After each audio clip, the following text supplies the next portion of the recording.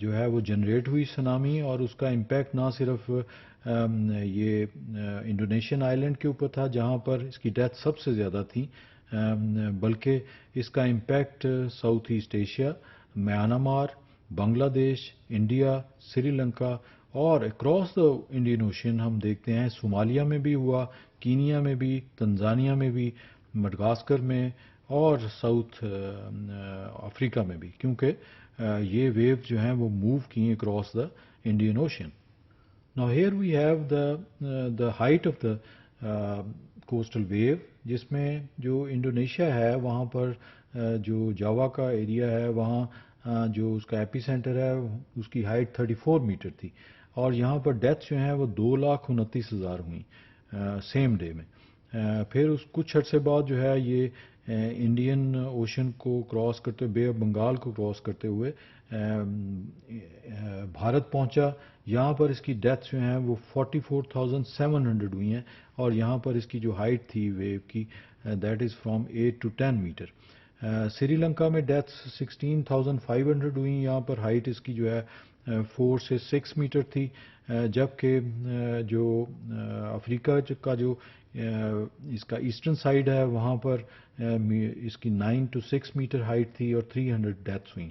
Open سی تھا، اس لیے اس کی جو ہے زیادہ یہاں پر ہائٹ ویو کی ہمیں ملتی ہے۔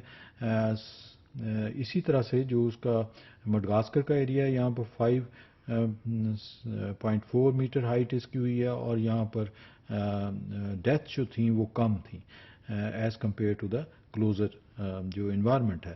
اب جو ایپی سینٹر کے جو انکلوزڈ انوائرمنٹ تھی یا آئی لینڈ تھے وہاں پر ڈیتھ جو ہیں نمبر آف ڈیتھ رائز کی ہیں because of the height of the wave, but جو اس کے دور کے ایریاز تھے وہاں پہ ہائٹ کم ہوتی ویو کی، دیٹس وائی جو ڈیتھ ٹولز سے وہ کم تھے۔ یہاں ہم دیکھ سکتے ہیں کہ اس کا جو امپیکٹ ہے وہ آفٹر سونامی ہمیں نظر آ رہا ہے، جس میں واٹر جو ہے فلڈ جو انوائرمنٹ ہے وہ زیادہ ہے، اینڈ دا ڈیمیجز بھی ہمیں شیلٹر جو دیکھ رہے ہیں ہم وہ ڈیمیجز کی صورت میں ہمیں نظر آ رہے ہیں۔ So this is one of the impact of the nature hazard جس کو ہم سونامی کہتے ہیں۔ Second example is actually the area which is closer to the eastern side of the Japan۔ اس میں ہانشو پروونس ہمیں نظر آ رہا ہے جو اس کا largest island of Japan ہے۔ یہاں 8.9 میگنیچیوڈ کا ارتھکویک 2011 میں آیا، اور اس سے جو ہے سونامی کریٹ ہوئیں، اور اس کا جو ایسٹرن سائڈ تھی وہاں پر ہمیں ڈیمیجز ملتے ہیں۔ Number of deaths are 1990، injuries 1885 تھیں، اور مسنگ 2370 تھے۔